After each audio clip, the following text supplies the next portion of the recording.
안녕하십니까, 정인태입니다. 가출한 베트남 아내 찾는 중년 남성. 네, 안타까운 사연이 서울신문에 올라왔는데요. 베트남 아내가 가출했습니다. 일주일째 찾고 있는 중년 남성 사연을 이렇게 실었습니다. 네, 한국어 베트남어로 사연이 올라왔고, 네, 장인을 언급하면서 금전적인 이유면은 해결해 드리겠다.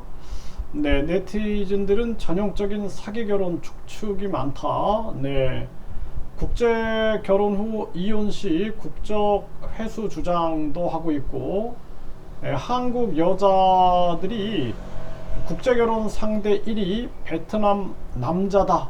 네, 이게 통계가 나왔다. 뭐 이런 얘기들을 하고 있어요. 그래서 이 아내를 찾고 있는 거죠. 네, 그래서 저는 아무 잘못도 없는데 어디로 갔는지 정말 걱정된다. 네, 혹시 알고 계시다면 알려주시면 감사하겠다. 이렇게 얘기를 하고, 장인님의 반응에 많이 놀랐다. 장인님한테 제발 도와달라. 아내가 빚이 있다거나 금전적인 이유로 가출한 것이라면 다시 만나서 문제를 해결할 수 있도록 해 주셨으면 좋겠다. 이런 얘기를 하고, 장인님이 우리 가족을 도와주시기 위해 필요한 금액이 있다면 제가 아내에게 해결해 드릴 수 있다. 네, 이렇게 또 글을 올린 겁니다.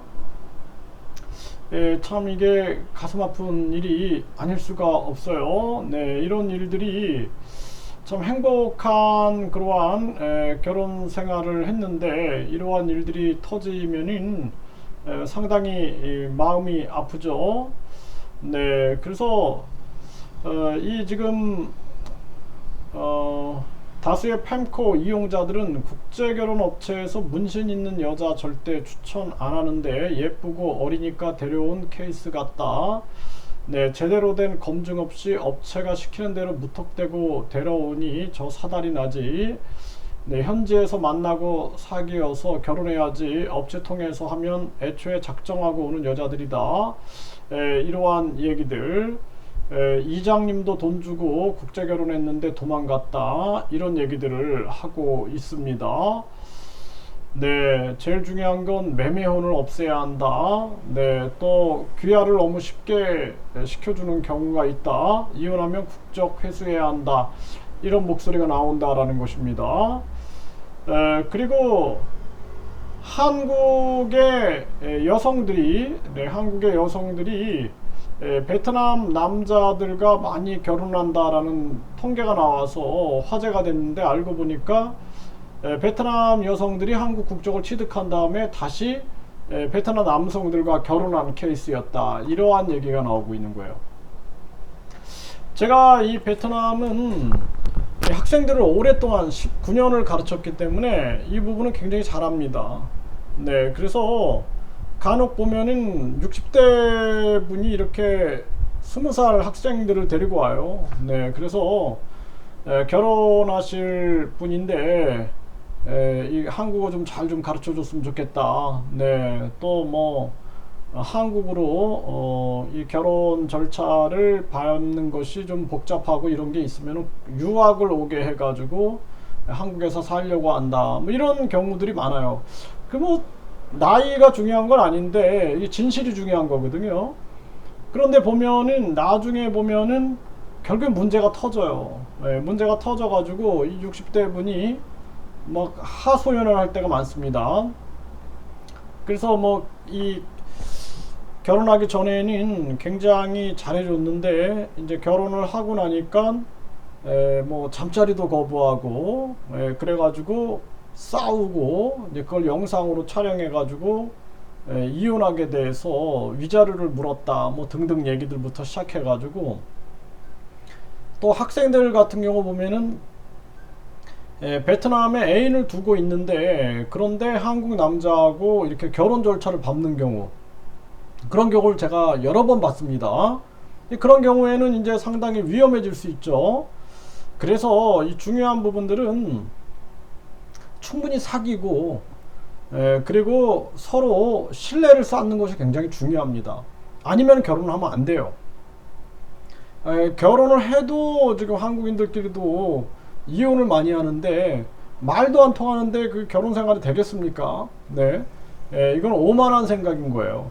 그 제가 이 상담했던 한 분도 보면은 베트남 여자분하고 충분히 사귀고 이제 결혼 절차를 밟아라 했는데 조금 이렇게 만나시더니 이제 뭐 집을 지어준다 뭐 이런 얘기를 해요.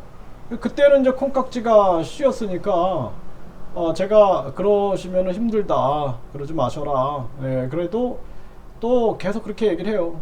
사랑하니까 뭐 집 지어주는 게 뭐가 어려움이 있냐. 그리고 나중에는 또 눈물을 흘려요. 나중에는 뭐 집 지어줬는데 헤어졌다. 그 참 어떻게 하냐. 뭐 이런 얘기들을 들을 때 보면은 참 안타깝다는 생각을 많이 합니다. 그래서 가장 중요한 것은 서로 언어가 통하고 충분한 신뢰가 갖춰질 때까지는 이 결혼을 쉽게 생각할 문제는 아닙니다. 그리고 결혼 업체에 의해서 소개로 결혼한다는 건 굉장히 위험한 거예요. 제가 학생들 이렇게 가르치다 보면은 이 어떤 사람들은 가짜 결혼을 하고 싶다 이렇게 아주 대놓고 얘기하는 경우가 있어요. 그러니까 가짜 결혼해가지고 한국 국적 받고 싶다. 네, 그러면 이제 국적만 받으면은 2년 이제 결혼 생활을 하고 국적 받고 그러면은 그 다음에는 헤어지는 경우가 되게 많은 거죠.